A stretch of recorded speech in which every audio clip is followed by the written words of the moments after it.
নমস্কার। আমরা government degree college খুমুলুং থেকে আমরা এসেছি। আমাদের কলেজে আগামী 2 দিন ধরে ন্যাশনাল সেমিনার হতে যাচ্ছে। তো এই ন্যাশনাল সেমিনারটা হচ্ছে অ্যাক্ট ইজ পলিসির উপরে, এবং আমাদের মেইন বক্তা হিসাবে আমরা বিভিন্ন রিসোর্স পার্সনকে নিমন্ত্রণ করলাম। তাদের মধ্যে একজন আমাদের খুবই রিনাউন্ড এবং very knowledgeable person, Professor Sudhir Singh. He has come from all the way from Delhi as a resource person.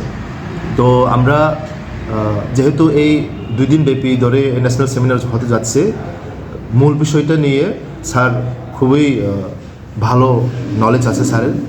তো আমরা স্যারকেই অনুরোধ করব এই সেমিনারের ব্যাপারে একটু ডিটেল বলতে। স্যার পরিচয়টা আমার সঙ্গে ডান পাশে আছে প্রফেসর সুধীর সিং, আর পাশে আছেন আমাদের প্রফেসর মৃদুস্না বড়ুয়া। আপনার পরিচয়টা দিয়ে দেন। আমার নাম ড্যানিয়েল দেববর্মা, আমি খুমুলুং ডিগ্রি কলেজের অধ্যাপক। Thank you.